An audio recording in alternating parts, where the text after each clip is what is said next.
আপনারা যেমনটা জানেন যে মাত্র আর কয়েকদিন পর WWE স্যাটারডে নাইট মেইন ইভেন্টের লাইভ শোটি হতে যাচ্ছে, যার কারণে আজকের এই ভিডিওতে আপনাদের জানাবো যে এই স্যাটারডে নাইট মেইন ইভেন্টের লাইভ শোর ডেট এবং টাইম এবং কিভাবে লাইভ দেখতে পারবেন তাও জানাবো। পাশাপাশি জানাবো যে এই স্যাটারডে নাইট মেইন ইভেন্টের জন্য যে 4টি ম্যাচ কনফার্ম হয়েছে সে 4টি ম্যাচের মধ্যে কোন রেসলার রিটার্ন আসতে পারে, এমনকি এই স্যাটারডে নাইট মেইন ইভেন্টে কি কোনো রেসলারের রিটার্ন দেখা যেতে পারে, সমস্ত কিছু নিয়ে আলোচনা করব আজকের এই ভিডিওটিতে। তো সর্বপ্রথম আলোচনা করব এই স্যাটারডে নাইট মেইন ইভেন্টের ডেট এবং টাইম নিয়ে। তো বাংলাদেশের ডেট এবং ইন্ডিয়ান ডেট একই থাকবে। এই স্যাটারডে নাইট মেইন ইভেন্টের বাংলাদেশ এবং ইন্ডিয়ান ডেট অনুযায়ী দেখা যাবে 25 তারিখ রবিবার। আর টাইম নিয়ে যদি বলা যায় যে বাংলাদেশের টাইম অনুযায়ী এই স্যাটারডে নাইট মেইন ইভেন্টটি শুরু হতে দেখা যাবে সকাল 6টা বাজে এবং ইন্ডিয়ান টাইম অনুযায়ী শুরু হতে দেখা যাবে সকাল 5:30 AM। আর অনেকেই তো এই সকালের কারণে বা কোনো কাজের কারণে এই লাইভ শোটি সরাসরি দেখতে পারবেন না, যার কারণে WWE এই লাইভ শোটি একই দিনে একেবারে পুনরায় রিপ্লে দেখাবেন। ইন্ডিয়ান টাইম অনুযায়ী এই লাইভ শোটি রিপ্লে দেখা যাবে রাত 7:30 PM এবং বাংলাদেশ টাইম অনুযায়ী এই শোটি রিপ্লে দেখা যাবে রাত 8টা PM। তো এখন কথা হচ্ছে যে আপনারা এই লাইভ শোটি কীভাবে দেখবেন। তো এখন তো এই WWE তার অফিসিয়ালিভাবে কনফার্ম করেনি যে এই লাইভ শোটিকে নেটফ্লিক্সে দেখা যাবে বা কীভাবে দেখা যাবে। এর আগে স্যাটারডে নাইট মেইন ইভেন্টে এই লাইভ শোটি WWE তারা সরাসরি ইউটিউব চ্যানেলে সম্প্রচার করেছিল। এখন দেখার বিষয় WWE এই লাইভ শোটি আবার কি এইভাবে সরাসরি ইউটিউব চ্যানেলে সম্প্রচার করে নাকি করে না। যতটুকু সম্ভব মনে হয় যে এই লাইভ শোটি সরাসরি তারা ইউটিউব চ্যানেলে সম্প্রচার করবে, পাশাপাশি নেটফ্লিক্সও চালাবে, এমনকি কিছু ওয়েবসাইটও রয়েছে সে জায়গাও ফ্রি দেখা যেতে পারে। আর আপনারা আরেকটি কাজ করতে পারেন, আমার এই চ্যানেলটি সাবস্ক্রাইব করে দিতে পারেন, যার কারণে এই স্যাটারডে নাইট মেইন ইভেন্টের লাইভ শোটি শেষ হয়ে গেলে সমস্ত ম্যাচগুলো নিয়ে বিস্তারিতভাবে আলোচনা করব, তা জানতে পারবেন। তো এখন তো আপনাদের জানালাম যে এবার স্যাটারডে নাইট মেইন ইভেন্টে ডেট এবং টাইম এবং কিভাবে দেখতে পারবেন এবং কখন কোথায় দেখতে পারবেন। এখন আলোচনা করব এই স্যাটারডে নাইট মেইন ইভেন্টের জন্য যে 4টি ম্যাচ কনফার্ম হয়েছে সেই 4টি ম্যাচের মধ্যে কোন কোন রেসলার জিততে পারে।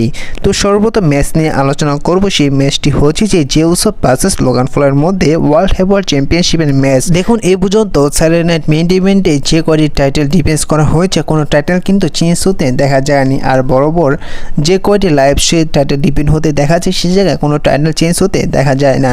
তো ম্যাচটি কিছুটা ইন্টারেস্টিং হতে পারে, তার কারণ হচ্ছে লোগান পল হয়তো তার সাথে কাউকে নিয়ে আসতে পারে তাকে হিল করার জন্য, জে উসোকে হারানোর জন্য। তো তবুও সে জায়গায় লোগান পল জে উসোকে কিছুই করতে পারবে না। এই ম্যাচটির মধ্যে জে উসো তিনি লোগান পলকে হারিয়ে সাকসেসফুলভাবে তার টাইটেলটি রিটার্ন করে নেবে। পরবর্তী ম্যাচ দেখা যাবে সেটি হচ্ছে ড্রু ম্যাকিন্টায়ার ভার্সেস ডেমিন প্রিস্টের মধ্যে একটি স্টিল কেস ম্যাচ। আর এই ম্যাচটি হতে যাচ্ছে তাদের লাস্ট ম্যাচ, এরপর এদের মধ্যে কোনো স্ট্রেম দেখা যাবে না। তো বলা যায় যে যেহেতু এদের মধ্যে একটি স্টিল কেস ম্যাচ হতে যাচ্ছে, এই ম্যাচটি হয়তো স্যাটারডে নাইট মেইন ইভেন্টের শুরুতে দেখা যেতে পারে, আর নয়তো মেইন ইভেন্টে হতে পারে। তো এই ম্যাচটি অনুষ্ঠিত হলে আমার পার্সোনালি মনে হয় যে ডেমিন প্রিস্ট তিনি হেরে যাবে ড্রু ম্যাকিন্টায়ারের কাছে, কারণ আরও আগে একটি স্টিল কেস ম্যাচের মধ্যে সিএম পাংকের কাছে হেরে গিয়েছে, যার কারণে এই ম্যাচটির মধ্যে ড্রু ম্যাকিন্টায়ারকে হারাবে না ডেমিন প্রিস্টের কাছে, যার কারণে এই ম্যাচটির মধ্যে ডেমিন প্রিস্টকে হারিয়ে ড্রু ম্যাকিন্টায়ার বিট্টুই নিয়ে নেবে। পরবর্তী ম্যাচ দেখা যাবে সেটা হচ্ছে যে আর্টুথ এবং জনসনের মধ্যে। তো এই ম্যাচটি বলা যায় যে WWE এক হিসাবে ফানি ম্যাচ রেখেছে এবার স্যাটারডে নাইট মেইন ইভেন্টের জন্য। আর এই ম্যাচটির মধ্যে অনেক ফানি কিছু দেখা গেল যেতে পারে, কিন্তু এই ম্যাচটির মধ্যে এটা সবাই জানেন যে এই ম্যাচটির মধ্যে আর্টুথকে হারিয়ে একেবারে ডিস্ট্রয় করে এই ম্যাচটির মধ্যে ভিক্টরি নিয়ে নিতে পারে জন সিনা। কিছুটা অনুমান করা যাচ্ছে যে এবার স্যাটারডে নাইট মেইন ইভেন্টে এই ম্যাচটির মধ্যে হয়তো কোরোস রিটার্ন আসতে পারে। তো আপনাদের কি মনে হয় এবার স্যাটারডে নাইট মেইন ইভেন্টে গিয়ে কোরোস আসতে পারে নাকি পারে না, অবশ্যই কমেন্ট করে জানিয়ে দিবেন।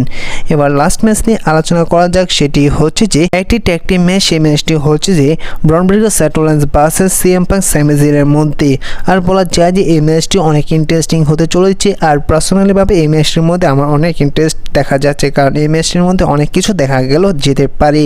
আর এই ম্যাচটির মধ্যে সেথ রলিন্স এবং ব্রন ব্রেকার টিম স্ট্রং দেখাচ্ছে। আর যেহেতু বর্তমানে তারা নতুন সাম্রাজ্য তৈরি করছে, নতুন তাদের টিম তৈরি করেছে, যার কারণে এই ম্যাচটির মধ্যে স্যামি জাইন এবং সিএম পাঙ্ক হেরে যেতে পারে। এখন অনেকে ধারণা করছে যে এই ম্যাচটির মধ্যে স্যামি জাইন ধোকা দিতে পারে সিএম পাঙ্ককে। তো আপনাদের বলে দিই যে স্যামি জাইন ধোকা দিতে পারে স্যাটারডে নাইট মেইন ইভেন্টের পরের মানি নাইট ড্র এই ম্যাচটির মধ্যে সিএম পাঙ্ক এবং স্যামি জিন হেরে যাবে, যার কারণে স্যামি জিনকে ধোঁকা দিতে দেখা যাবে সিএম পাঙ্ককে। তো এই ম্যাচটির মধ্যে dangerous alliance team CM punk এবং ব্রন ব্রেকার তারা স্যামি জিন এবং সিএম পাঙ্ককে ডিস্ট্রয় করে এটা একটি ম্যাচটি জিতে যাবে। তো আপনাদের কী মনে হয় এই 4টি ম্যাচের মধ্যে কোন রেসলার জিততে পারে, কোন রেসলার হারতে পারে, অবশ্যই কমেন্ট করে জানিয়ে দিবেন। এখন অনেকেই ধারণা করতে পারেন যে এই স্যাটারডে নাইট মেইন ইভেন্টে রোমান রেন্স রিটার্ন আসতে পারে, রোমান রেন্স রিটার্ন এসে হেল্প করতে পারে সিএম পাঙ্ক এবং সেথ রোলিন্সকে সেটা একটি ম্যাচটির মধ্যে। তো আপনাদের বলি যে এই রোমান রেন্সকে এবার স্যাটারডে নাইট মেইন ইভেন্টের রিটার্ন আসতে দেখা যাবে না, কারণ রোমান রেন্স বড় রেসলার, তাকে বড় কোনো জায়গায়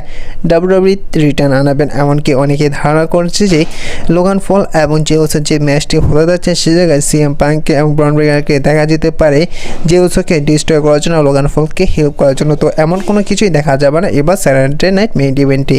তো এই ভিডিওটা এই পর্যন্তই ছিল, দেখা হচ্ছে পরবর্তী ভিডিওতে নতুন কোনো আপডেট নিয়ে। ভিডিওটি ভালো লাগলে অবশ্যই লাইক করে দেবেন, ছোটো বড় রেসলিং চ্যানেল নতুন থাকা চ্যানেলটি সাবস্ক্রাইব করে দেবেন।